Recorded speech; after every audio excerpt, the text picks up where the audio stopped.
So our film club is called The Otherside. So we were asked to do the opening 2 minutes to our film, and our genre of it was horror. So, in what ways does your media product use, develop, or challenge forms and conventions of a real media product? Okay, so in our research we found that there was a period in time with horror films that everything was really stale and there was nothing new coming to the genre and it was losing loads of viewers. So we decided to contradict loads of generic conventions we found in our research. So for example, usually in horror films you have the stereotypical young adult, usually white, teenager, vulnerable female. But we actually had Dom play an older character, which we don't really get in high budget films. So yeah, that's one way we challenge the generic convention. So, in what ways does your media product use, develop, or challenge forms and conventions of real media products? So, in terms of the soundtrack of the actual film, we kind of kept it. We didn't actually challenge it. We used normally, generally in a normal horror film, you always have like the soundtrack that tends to build tension throughout the film. So it peaks when it's coming to the main part, and then it decreases when it's like building up to it. So we kind of decided to keep it the same as that. So as you saw, where Dominic finally comes upstairs and I see her, that the soundtrack kind of stopped and like a big bang. In terms of challenging, we challenged at this normal stereotypical thing of a girl being vulnerable and not being the one that's always running or the one that was in danger. But we made Dominique play the girl who's the actual villain, and she was possessed, and so she was after her husband. And normally you get like like a young white girl playing it with long hair, not black hair, but we had like a girl in her early 20s actually playing it. And also we kind of thought that we challenged Todorov's narrative structure in the sense that we started off with the destruction of equilibrium. Even though it was kind of a dream, it's still, the audience didn't actually know that until it finished. But we kind of challenged it in the sense that we got right to the action kind of, and then we went back to reality. In that. In terms of camera work, we used like lots of panning shots and that to make it look a bit more realistic, so the audience feel that they're actually not living it, but they're involved in it much more.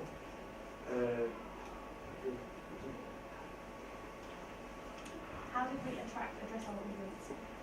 Based on our audience research, we found that supernatural horror was really popular, and our target audience is 15 to 30.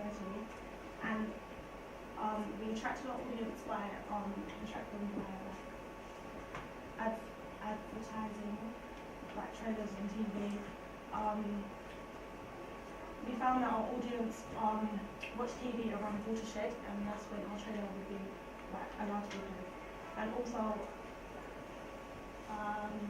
from our movie research, we found that movies like Paranormal Activity were quite popular, and from our actual like interview and like things like that, we found that they liked Paranormal Activity, so we wanted to go down that sort of route as well.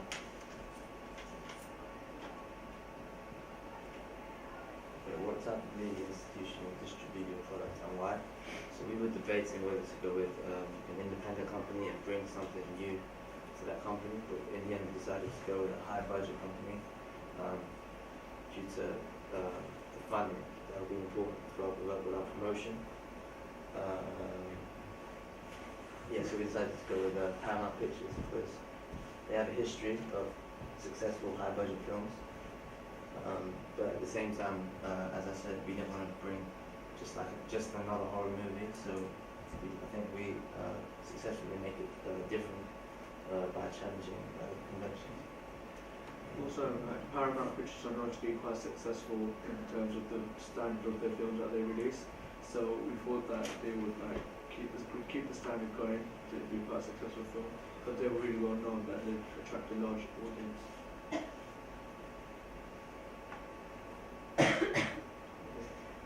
So what have you learned about the technologies we use? So in terms of the technologies we use, we had quite a bumpy road. We kind of in terms of the device we used to film, we used one of Dominique's cameras, but we realised that after recording about, let's say about 7 shots, that the standard of it was actually really poor, kind of. So we had to use one of the sports cameras. So we kind of learned about different shots of the cameras and that for the camera.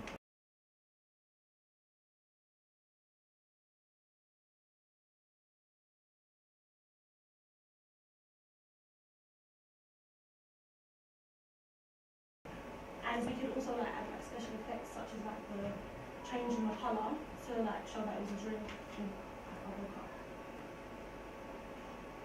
Individually, what have you learned about these technologies? Well, we had a problem actually with our Mac. We had to, every time we edited this shot, we had to go back and render it, and it would take a really long time. It was really time consuming for us. So we learned basically to link it to what we learned throughout the whole task. You can't really rely on technology too much. In terms of what we learned about the technologies, I think also when we were doing, we used live type to do our titles with our production companies and that at first. First we were just experimenting there, see how it worked out. I wasn't familiar with that at all. I did not know how to use it, but I learned how to develop it, how to add your own backgrounds and do all your own text and that. So it was pretty cool. We were able to like do quite a few different styles of text that relate to our genre. And also I think we all learned how to use GarageBand, and we learned how to like produce, well, like make our own music, because at first we couldn't find like suitable sound effects and like soundtracks to go with our actual work. So even though in the end we didn't end up using what we created, it was a great learning experience. Okay, looking back at the preliminary task, what have you learned in the progression? There's a few things that I kind of came to terms with. In the preliminary task, while filming it, we learned that we don't really have permission to every space, to all spaces that we want to film in. So we decided not to film in school, which helped our setting anyway. Secondly, the sound in the preliminary task that I took part in personally wasn't as effective as it should have been, and I realised that it needs to play a big part in horror, like with the crescendos. And lastly, preparation and planning is a huge part, and a schedule is necessary, especially when you're relying on other people so much for time. What I learned from my preliminary task is that it's vital to edit with our storyboard, because when editing with our first task, I found that we kind of go off task and like kind of divert, and also we found that when editing with our storyboard now, we could go along and like make detailed corrections along the way, so it was really easy to like guide our editing. So I think also one thing, not to say learn, but one thing that I really did realise is that you need to keep like in terms of when we were doing the planning for the movie for the 2 minutes, that we really need to finish the planning. We need to get every detail right, because it did hold us back a bit, and like we were saying, we had a bit of problems with the camera work and that. I mean, there was a night when me and Dominique were filming at like 11 PM in the rain, and it was literally pouring outside. We had a lot of problems because like I said, we had a camera we used and the quality was terrible, so we had to redo it. And then the night I came back from the trip, it was just really tense and it was really all together. So we just need to make sure that we keep everything planned out perfectly, and make sure that we keep enough time to do all these things. Let's make sure that all the softwares are fine and everything before we actually start. Otherwise, like I said, it drew us back really, like, it took us much longer to finish. and also what I learned from doing the preliminary task is that there's like a lot more work to do. Like we have to create our own like sound effects or music, whereas in the preliminary task it was just more focusing on like camera shots. So yeah. I think we realised it wasn't as easy as we thought it would be. It was like a much longer journey. In the end we did get it, but it was quite like, we had lots of bumps on the road, so say that. But it was good, like, it worked out good, I think.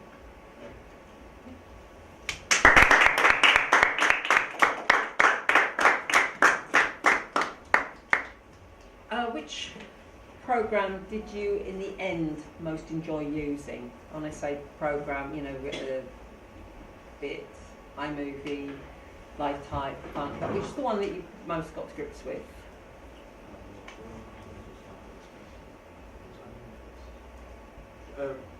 So we used iMovie first to put all the shots together and everything and make it flow correctly, which was really good. But then we went on to Final Cut Pro, and we were able to do our title and everything, which was really effective. And they had all these different features in it. Yeah, iMovie was really like easy to grasp. Yeah, Final Cut Pro just had that a little bit more that we can add to our work. I think something we found is, despite how basic one program might be, there's also going to be limitations. So we had to keep moving our work around a little bit. Overall, was representation, thinking back to that whole representation of social groups, was that important for your film? The people within your film? I think if we didn't convey the characters the way we did, such that they were like a married couple in their early 20s, they wouldn't have appealed to our audience as much. And the fact that we had different races rather than keeping it as one race, and that it attracted to much more. So we represented different racial groups and different age groups to our audience, and attracted them. And they were also like working class, like living in like a nice house. If we could have chosen someone who was our character's age, so an actor who was the same age as the characters, I think that would have maybe alienated some of the younger audience members who had the most disposable income. Would have been the main target of our audience. Dominique was saying about working in the social class, the fact that we set in a home, like in a normal house setting, and that it kind of like we're kind of related to our audience because it's like Able that's to what our target is. identify with it. Anybody else? Okay.